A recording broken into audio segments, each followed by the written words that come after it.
मैं अंतरिक्ष के लिए ही बनी हूँ, प्रत्येक पल अंतरिक्ष के लिए ही बिताया है और इसी के लिए मरूंगी। ये शब्द किसी और के नहीं बल्कि भारत की बेटी जो अंतरिक्ष परी के नाम से जानी जाती हैं। जी हाँ, मैं बात कर रहा हूँ कल्पना चावला जी की।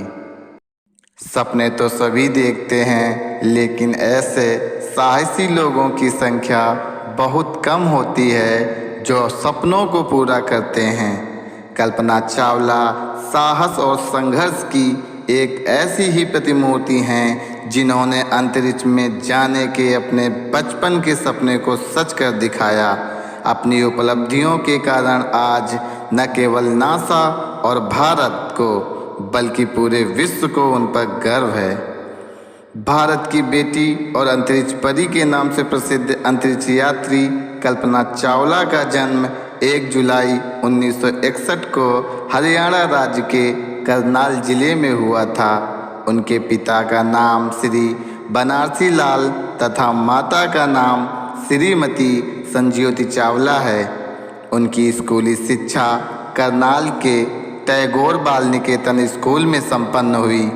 4 भाई बहनों में सबसे छोटी कल्पना बचपन से ही प्रतिभाशाली थीं। विद्यालय के दिनों में ही उन्हें विज्ञान, अंतरिक्ष और चांद तारों में दिलचस्पी हो गई थी। करनाल शहर के फ्लाइंग क्लब ने उनकी इस दिलचस्पी को और भी बढ़ा दिया था। बचपन में वायुयानों को करीब से उड़ते हुए देखकर उनके मन में वायुयानों में बैठकर उड़ने का सपना घर कर गया था। छोटी उम्र में ही उन्होंने जहांगीर रतन जी दादा भाई टाटा का नाम सुना था, जो भारत के प्रसिद्ध उद्योगपति होने के साथ साथ एक सफल एवं कुशल विमान चालक भी थे। बस इन्हीं बातों से प्रभावित कल्पना ने बचपन में ही ठान लिया था कि उन्हें बड़े होकर एरोस्पेस इंजीनियर बनना है।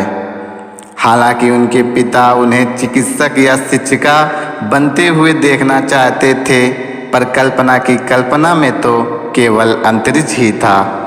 इसलिए उन्होंने स्कूली शिक्षा पूरी करने के बाद वर्ष 1982 में पंजाब इंजीनियरिंग कॉलेज से वैमानिक अभियांत्रिकी यानी एरोनॉटिकल इंजीनियरिंग में स्नातक की उपाधि प्राप्त की। इसके बाद वह आगे की शिक्षा के लिए संयुक्त राज्य अमेरिका चली गईं, जहां उन्होंने वर्ष 1984 में टेक्सास विश्वविद्यालय से मास्टर डिग्री और वर्ष 1988 में कोलोराडो विश्वविद्यालय से वैमानिक अभियांत्रिकी में ही पीएचडी पूरी की। वर्ष 1988 के अंत में कल्पना ने नासा के एम्स अनुसंधान केंद्र में काम करना शुरू किया, जहां उन्होंने हैरियर जैसे पावर लिफ्ट हवाई जहाज़ों की जमीन पर संचालन संबंधी बहाव भौतिकी के अनुकरण विश्लेषण व पावर लिफ्ट वायुयान के महत्वपूर्ण पुर्जों सहित उनकी संरचना एवं संख्यात्मक सिमुलेशन से संबंधित गहन अध्ययन किया। उल्लेखनीय है कि कल्पना चावला को हवाई जहाज़ों, ग्लाइडरों व व्यावसायिक विमान चलाने के लाइसेंसों के लिए प्रमाणित उड़ान प्रशिक्षण का अधिकार प्राप्त था। साथ ही उन्हें एकल व बहु इंजन वायुयानों के लिए व्यावसायिक विमान चालक का लाइसेंस भी प्राप्त था। वर्ष 1983 में उड़ान प्रशिक्षक और विमानन लेखक जीन पियरे हैरिसन से शादी करने के बाद कल्पना चावला को संयुक्त राज्य अमेरिका की नागरिकता प्राप्त हुई। इसके बाद उन्होंने नासा की अंतरिक्ष टीम में शामिल होने की कोशिशें प्रारंभ कर दीं। उनकी कोशिशें रंग लाईं और वर्ष 1995 में उन्हें अंतरिक्ष में जाने वाले अंतरिक्ष यात्रियों के 15वें समूह में शामिल कर लिया गया। कड़े प्रशिक्षण के बाद 19 नवंबर 1997 को उनका पहला अंतरिक्ष मिशन प्रारंभ हुआ। 6 सदस्यीय अंतरिक्ष यात्री दल का हिस्सा होने के कारण कल्पना चावला ने इस मिशन में 10.4 मिलियन मील का सफर तय करते हुए पृथ्वी की 252 परिक्रमाएं की और अंतरिक्ष में 372 घंटे से अधिक समय व्यतीत किया। नासा के इस अंतरिक्ष अभियान की सफलता के साथ ही कल्पना चावला भारतीय मूल की प्रथम महिला अंतरिक्ष यात्री और अंतरिक्ष में जाने वाली भारतीय मूल की दूसरी व्यक्ति बन गईं। इस अभियान के बाद कल्पना ने नासा में विभिन्न पदों पर रहकर अपनी उत्कृष्ट सेवाएं दी। इसका परिणाम यह हुआ कि वर्ष 2000 में उन्हें पुनः अंतरिक्ष यात्री के रूप में चुन लिया गया। हालांकि तकनीकी कारणों से इस मिशन में देर होती गई, लेकिन अंततः 16 जनवरी 2003 को कोलंबिया मिशन STS-107 की शुरुआत हुई। इस मिशन में उनके साथ 6 अंतरिक्ष यात्री और भी थे। अपने दल सहित कल्पना चावला ने अंतरिक्ष में रहते हुए 80 प्रयोग किए, जिनका मुख्य उद्देश्य पृथ्वी व अंतरिक्ष विज्ञान, उन्नत तकनीक, विकास व अंतरिक्ष यात्री, स्वास्थ्य एवं सुरक्षा संबंधी विषयों पर अध्ययन करना था।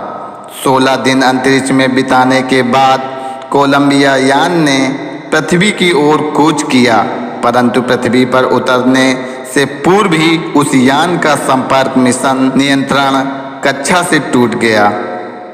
पृथ्वी के वायुमंडल में प्रवेश करते ही अत्यधिक तेज गति के कारण यान का तापमान 165 डिग्री सेल्सियस तक जा पहुंचा, जिसका परिणाम यह हुआ कि कोलंबिया यान असंख्य छोटे छोटे टुकड़ों में बंट गया और इसी के साथ यान में सवार सारे अंतरिक्ष यात्री मारे गए।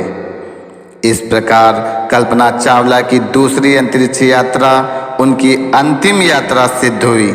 सभी तरह के अनुसंधान तथा विचार विमर्श के उपरांत वापसी के समय जिस तरह की यह दुर्घटना घटी वह नासा सहित सारे विश्व के लिए दर्दनाक घटना थी। लेकिन 1 फरवरी 2003 को हुई इस दुर्घटना के साथ ही कल्पना का वह कथन सत्य हो गया, मैं अंतरिक्ष के लिए ही बनी हूँ, प्रत्येक पल अंतरिक्ष के लिए ही बिताया है और इसी के लिए मरूंगी। इस मिशन स्पेशलिस्ट रही कल्पना चावला और उनके साथी अंतरिक्ष यात्री तो सितारों की दुनिया में विलीन हो गए, लेकिन उनके द्वारा किए गए अनुसंधानों ने विज्ञान को बहुत कुछ दिया है और आगामी अंतरिक्ष अभियानों के लिए एक सीख भी दी है। कल्पना चावला की मृत्यु के बाद अमेरिका और भारत में अनेक प्रकार से उनके प्रति सम्मान व्यक्त किया गया। नासा ने अपने एक सुपर कंप्यूटर का नाम कल्पना रखा है, तो भारत ने अपनी मौसम संबंधी उपग्रह श्रृंखला मैटसेट को कल्पना को समर्पित किया है। उनके नाम से अमेरिका और भारत में कई छात्रवृत्तियों की भी घोषणा की गई है। हरियाणा सरकार ने अपनी इस बेटी के नाम से ज्योतिषर कुरुक्षेत्र में कल्पना चावला तारामंडल का निर्माण कराया है। उनके सम्मान में भारत में प्रतिवर्ष 1 फरवरी को अंतरिक्ष नायकों को याद किया जाता है। भले ही कल्पना चावला ने अमेरिकी नागरिकता हासिल कर ली थी, लेकिन भारत में जन्मी कल्पना पर पूरे भारत को गर्व है। उन्होंने अपनी उपलब्धियों से भारतीय महिलाओं को कुछ कर गुजरने के लिए प्रेरित किया है। एक बार उन्होंने कहा था, मैं किसी एक क्षेत्र या देश से बंधी नहीं हूँ, मैं इन सब से हटकर मानव जाति का गौरव बनना चाहती हूँ। उनका यह कथन सत्य सिद्ध हुआ। अपनी लगन और प्रतिभा के बल पर उन्होंने पूरे विश्व को जो योगदान दिया है वह सदा अविस्मरणीय रहेगा। आज की ये कहानी आप सबको कैसी लगी नीचे कमेंट सेक्शन में कमेंट करके हमें ज़रूर बताएं और हाँ, प्लीज़ मेरे चैनल को सब्सक्राइब कर लें जिससे मुझे मिलता है ढेर सारा मोटिवेशन और आप सबका सपोर्ट। और मैं इसी तरह की और भी रोचक कहानियाँ आप सबके बीच लाता रहूँगा। तब तक के लिए नमस्कार।